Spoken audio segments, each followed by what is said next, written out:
યાર આ ભાજપવાળા છે કંઈ ડાકુ નથી હો. કેમ આવું કરો છો? જુઓ તો વડોદરાવાસી કેવું કરે છે ભાજપવાળાઓ સાથે. જેમ ગામમાં ડાકુ આવે અને દરવાજા બંધ થવા લાગે એમ વડોદરામાં ભાજપ આવે ને કેટલીક સોસાયટીઓના ગેટ બંધ થવા લાગે છે. અને વડોદરામાં વિસલ તો ભાજપને ઊંઘવા જ નથી દેતી. બોલો આ કેવી વિસલ હશે કે જે ભાજપ જેટલી મજબૂત પાર્ટીને ઊંઘવા ન દે? અરે હજુ સાંભળો તો ખરા. વડોદરામાં ભાજપના ઉમેદવારને સવાલ કર્યા તો ભાજપવાળા સીધા હાથ ચાલાકી પર ઉતરી આવ્યા હો. સીધા જ હાથ ચાલાકી મારામારી. સુરતમાં મહિલાઓને કપડાં કાઢીને મારીશું કીધું ઉમેદવારે, ધક્કે ચડાવી મહિલાઓને. એ વાત તો તમને ખબર જ હશે. તો આવું કેટલું બધું છે જે હું તમને કહું અને બતાવું કે કેવી હાલત છે ચૂંટણીમાં ભાજપની. નમસ્કાર, હું છું તુષાર બસિયા. આપ જોઈ રહ્યા છો સ્વમાન. ભાજપ ઠેર ઠેર પ્રચાર કરવા નીકળી પડ્યું છે અને ચૂંટણીનો માહોલ બનાવી મતદારોને રીઝવવાના પ્રયાસ કરી રહ્યું છે.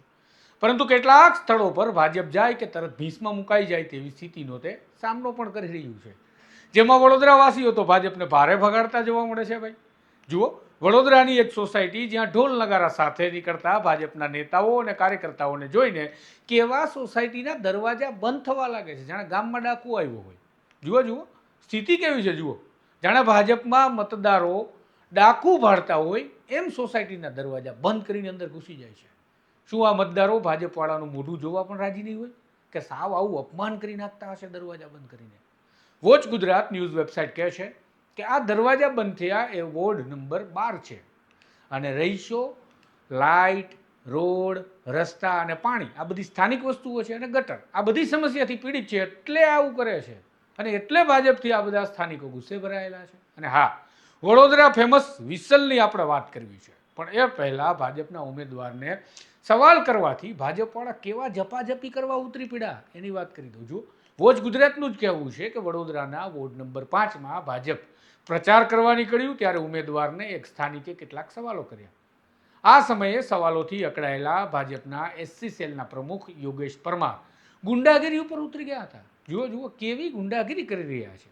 પણ સવાલ પૂછનારાની સાથે સીધી હાથ ચાલાકી શરૂ, ઝપાઝપી ચાલુ કરી દીધી છે ભાજપના નેતા યોગેશ પરમારે. ભાજપ જાણે હાર ભાળી ગયું એમ યોગેશ પરમાર સવાલ કરનારા પર તૂટી પડ્યા અને પછી તો સામે પક્ષેથી પણ લડી લેવાની તૈયારી દેખાણી. આ તૈયારી જોઈ અને ઉમેદવાર તો ઊભી પૂછડીએ ભાગી ગયા. એમને લાગ્યું હશે કે ક્યાંક આપણો કલર ન થઈ જાય જાહેરમાં. આમ વડોદરામાં વિવિધ રીતે ભાજપને જાકારો મળી રહ્યો છે. પણ એક મહિલાઓનો વિડીયો ખૂબ જ વડોદરામાં વાયરલ છે જે વિસલના વિડીયો તરીકે ઓળખાય છે. પહેલા એ વિડીયો જોઈ લો પછી કહો આ વિસલ શું છે. કચરાવાળો તો હમણાં જ આઈને ગયો. મેં તો વિસલ સાંભળી ના. મેં તો વિસલ સાંભળી, તે કેમ ના સાંભળી? હાય 4 દિવસનો કચરો ઘરમાં પડ્યો, ગંધાઈ ઉઠશે આખું ઘર. શું કરતી હતી ત્યાં સુધી એટલી મોટી વિસલ વાગીને? પણ મેં ના સાંભળી વિસલ.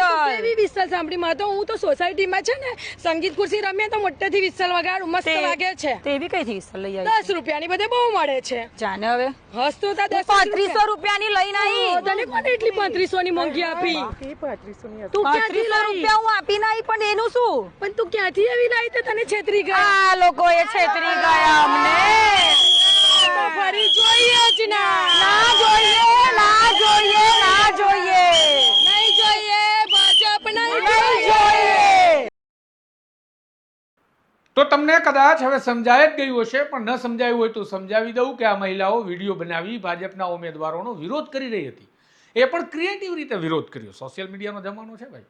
મહિલાઓ વડોદરાના એક કાંડની વાત કરી રહી છે જેમાં એક વિસલ એટલે કે સિસોટી, પેલી સિસોટી વગાડીએ ને એ જે મામૂલી 10 થી 20 રૂપિયામાં મળી જાય, પણ મહિલા કહે છે કે 3500 રૂપિયાની ખરીદી આ લોકોએ. ટૂંકમાં વિસલ કાંડ થયો હોવાનું મહિલાઓનું કહેવું છે. તો વિચારો કેટલી સરસ મજા આવતી હશે અત્યારે ભાજપના નેતાઓને કે તેમને જ્યાં જાય અહીંયા વિવિધ પ્રકારના સ્વાગતથી લોકો નવાજી રહ્યા છે. તમારે પણ સ્વાગત કરવું હોય તો કમેન્ટ બોક્સમાં બિંદાસ રીતે કરી શકો છો. કરો ચાલો સ્વાગત. નમસ્કાર.